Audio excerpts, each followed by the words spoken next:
Well, hello again, baseball fans, and we're back with you for another one from the Baseball Replay Journal. Here we have another game with the Skeetersoft NPIII baseball game, and we have for you tonight the 1908 St. Louis Browns at the 1908 Cleveland Naps. Naps, of course, named for Napoleon LaJoie. And we'll see if LaJoie or LaJoie ends up playing today. George Stone hitting a fly ball. He is playing at second base. Stone hitting a fly ball over there to right field and went away. It's a little bit late here at night, and you know how it is when it's late at night. As those of us who are a little bit older have a few mistakes of the mind, as I have. It's a little ground ball to Bob Rhodes. That's the second out of the inning. Here comes Hope Ferris. And Ferris is a little fly ball to center field, nothing going here. And here is LaJoie. Napoleon LaJoie, arguably one of the greatest, if not the greatest second baseman in baseball history, comes up here, hitting nothing so far this season. And he takes a walk from Harry Howell. Runner on first base is LaJoie, or LaJoie. I'll prefer the French pronunciation. Up comes Josh Clark, and we're going to bunt with Clark. Might as well get out of that double play. Clark ends up beating out the bunt for a base hit. Runners on first and second now for George Stovall. And the Naps are up to something here.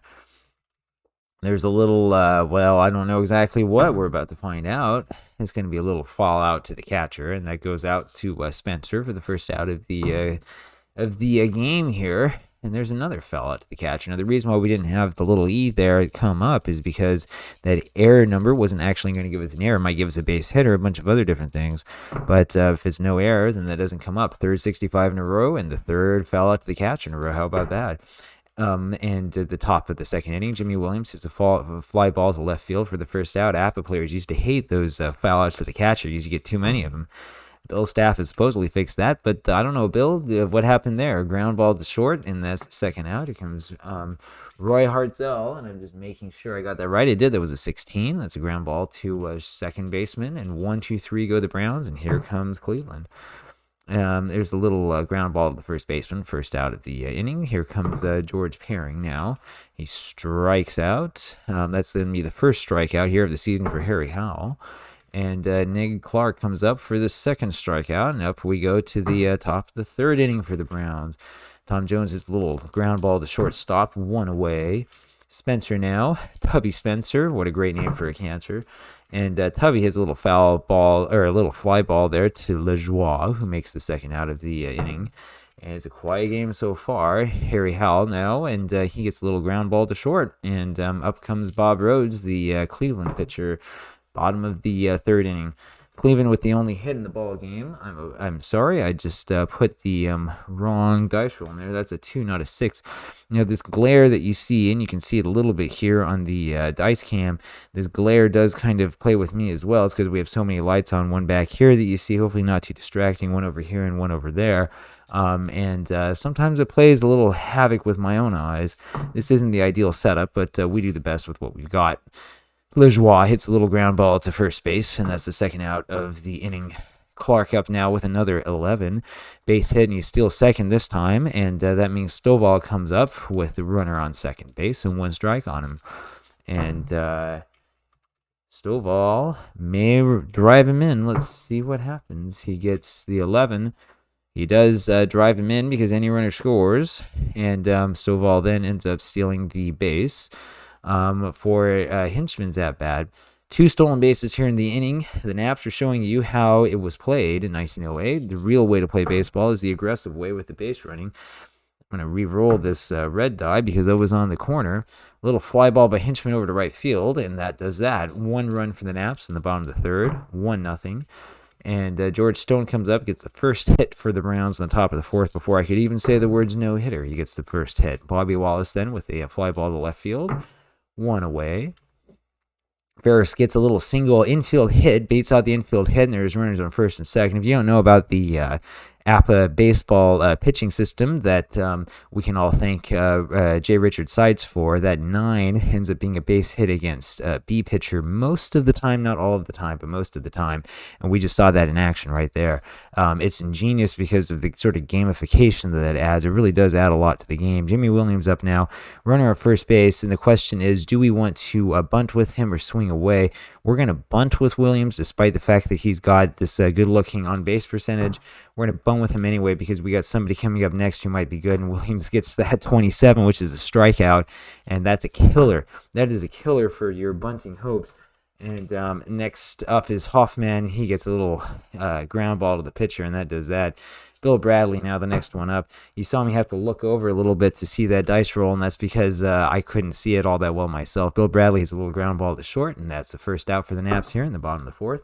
There's another one that I can't see that well, and that is an 11. Joe Birmingham gets the single to right field. That brings up George Paring, and it is bunt o'clock, my friends.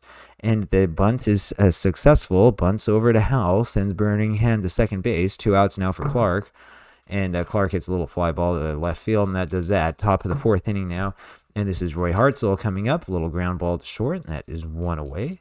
Tom Jones now. There's a ground ball to third. 2 away, just like that, Tubby Spencer.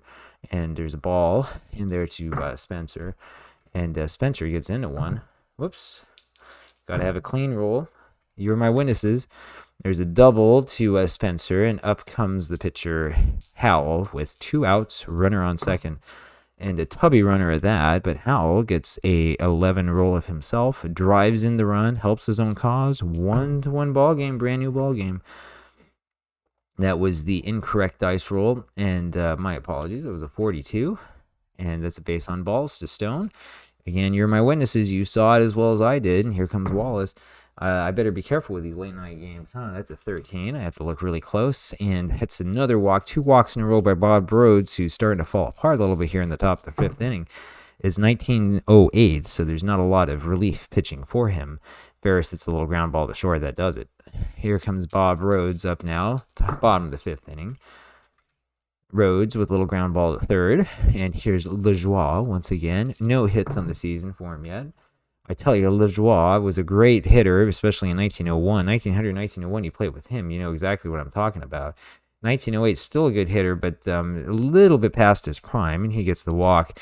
And here comes Clark, and we're going to play hit and run.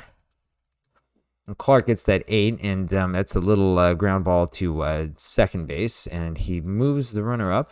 2 outs now for Stovall with a runner in scoring position. And Stovall gets a little ground ball to third base, and that does that. Jimmy Williams up to start the 6th inning. Strikes out. Up next, Danny Hoffman. And there's a ground ball to second base. That is the 2nd out of the inning. And here comes Roy Hartzell again. And Hartzell gets the walk. And up comes Tom Jones now, runner on first base, but 2 outs. Not much you can do here strategically. It's a little ground ball to third base, and that does it. And here comes Bill Hinchman to lead it off for the Naps in the bottom of the 6th inning. And there's a little ground ball to third base where where Tom Jones makes the play. Flips over to Harry Howell for the first out, and Bill Bradley up next. And we have the reverse this time. Hit over to Howell, and he flips on over to Jones. 2 away now in the bottom of the 6th. And there's another one tapped over to the pitcher, and on we go to the top of the 7th. Tubby Spencer. And he gets a ground ball to second base, 1 away, and here comes Howell again, and we leave him in there, and he strikes out. But, of course, we're leaving him in there in this kind of game. George Stone gets the base hit to break the spell and to break sort of my concentration. Run on first base now for St. Louis. And Wallace is going to perhaps hit a little fly ball, I think, to third base. No, to the catcher. My apologies. And that is the 3rd out of the inning. Bottom of the 7th inning now. George Paring in a tight ball game. Paring walks. Up comes Clark. And once again, it is time to bunt. And that's a passed ball. Boy, that's a passed ball that's called on Spencer, Tubby Spencer, the catcher. That is a big play. That is a big play because that changes the complexion of what can happen here. Nobody out, runner on second base. Even though Paring is slow, we're going to bunt again. And there's a 45 roll. And now here comes that crucial E roll. And it is an error. That's an error on the shortstop. I'm sorry, error on the catcher. and that counts as a sacrifice, which is what the hashtag means. There's an error anyway, so it's not going to be an at-bat no matter how you slice it. And now there's nobody out, runners on first and third, and you have Bob Rhodes coming up. The infield is in. The safety squeeze is on. We are not going to suicide squeeze with a slow runner.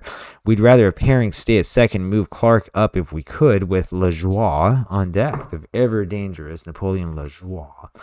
And there is exactly what we were talking about, a little bunt to the pitcher, Howell, and he gets his man at first base. And boy, I tell you, if I'm St. Louis, and I am St. Louis, I'm not going to pitch to him. So remember what we did the other day? We're going to do it the same way. We're going to say walk him and roll the dice.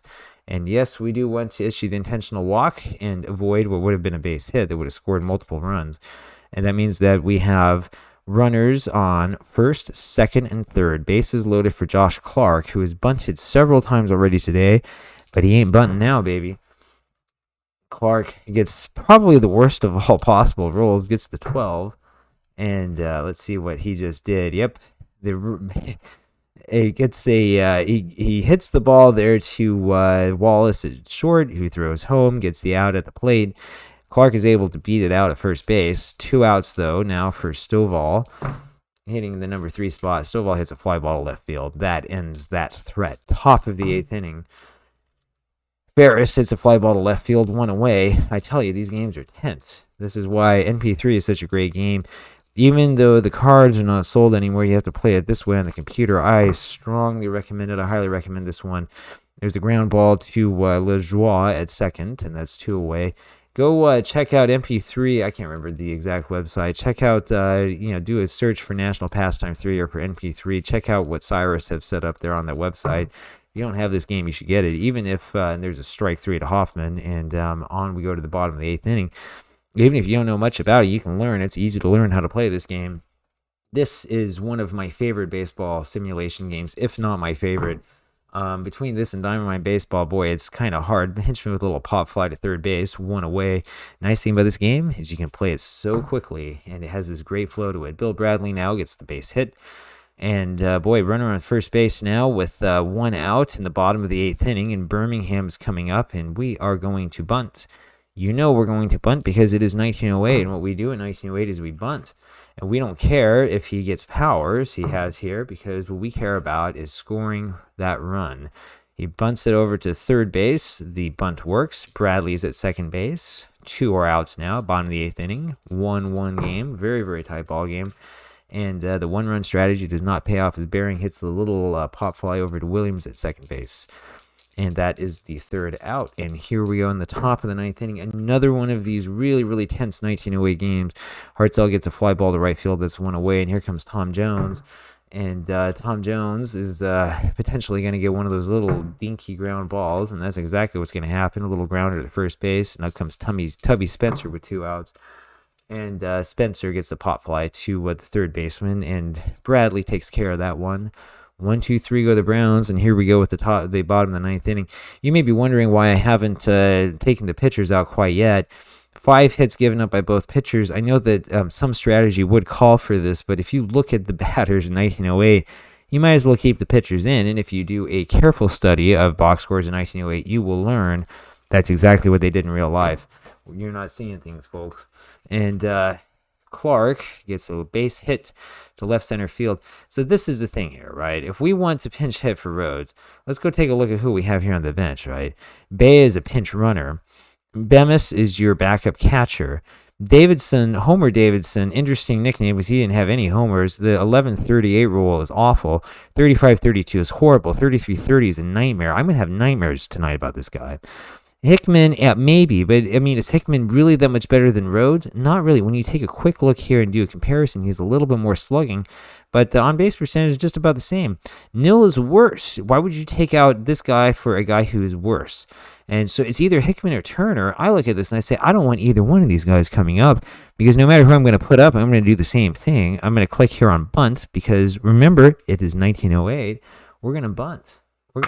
We're not swinging away. Are you kidding me? We're going to bunt. We're going to bunt when we have Lajoie coming up next. We're going to bunt. And we do bunt, and the bunt is successful.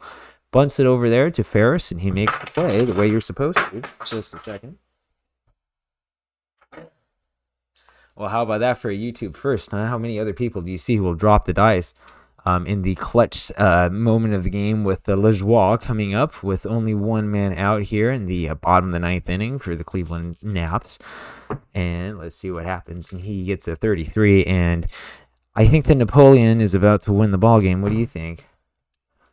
And he hits the 11, and boy, I tell you, the runner is out at home. The runner is out at home, and the reason why the runner is out at home is because Clark is, my apologies, Clark does not have an F. So it's a single to left field. Runner is out at home unless he's an F or unless there are two outs. This is one of those nice things about NP3 and one of the reasons why it's my favorite game, because instead of seeing me with Diamond Mine Baseball making that really bad decision and trying my hardest to figure out if I need to run or not, the running is done for you. That's very accurate if you're playing with a dead ball era season. You'll find with other eras that is accurate as well.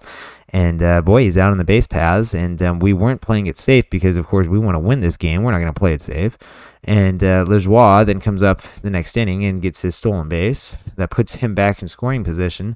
2 outs now, though, for Josh Clark.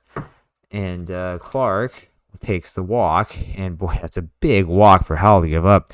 George Stovall now coming up. Another tense moment in another tense NP3 game. You've been watching this all along. These games have all been very tense. And these are all very, very exciting. You need to watch it more if you haven't. Howell walks Stovall, and let's take a quick look and see who we've got here. What do you think? What do you think? Do we put in a relief pitcher, a pinch pitcher? Do we put in a relief pitcher? Do we want to put in Chris? Do we want to put in, probably not Deneen, who's probably going to start. We're probably not going to put in Waddell either. Chris is the one I'm thinking of, who only started 12 games so far in the season. The nice thing about putting him in is that instead of having the D pitcher up there, you have somebody who maybe could make a change here. So we do have Chris come in. Facing Bill Hinchman now, bases loaded, bottom of the ninth inning, 2 outs, and hoping sort of for a miracle. You see, he comes in, he's a B, but I worry about that WW, and there's no pitch by pitch here, so if he walks him, that's game over right away. And it's a 27, and that does that. Top of the 10th inning, Chris will hit for himself. You don't see that so much these days, do you? You don't see any pitchers hitting these days. And do you see relief pitchers getting a double like that in a clutch situation? Top of the 10th inning with nobody out? Well, you just did. Chris is a fast pitcher. In fact, we'll take a look again here at his card. See that little F. Now, the F here doesn't necessarily mean that he was fast. What it means is that he scored more runs in real life than we would have expected given the number of times that he was on base, which is an indication that he goes around the base paths quickly. And look at that on-base percentage 402 with a 415 slugging percentage. No wonder he got that big hit. That was the right guy to put in. And the question here is, do we swing away with Stone or do we bunt with him? I say we swing away because you're on the road. And it was the right decision to make as Stone gets a base hit and he drives in his man. And up comes Bobby Wallace, and it is hit and run o'clock. And my question is, do we keep Rhodes in there or take him out? Rhodes just gave up a double to the pitcher.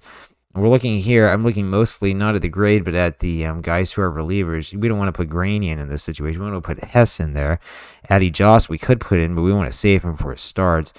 Liebhart perhaps, and Thielman's the other one. Let's put in, boy, I tell you. So none of these guys have great reliever ratings. We're going to put in Liebhart because I think this is going to be relatively quick. We'll put in Liebhart here.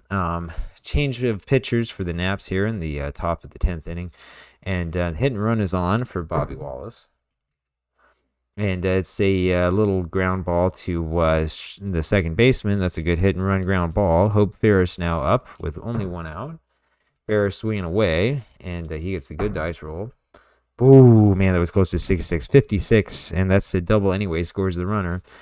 And now it's a 3-1 ball game.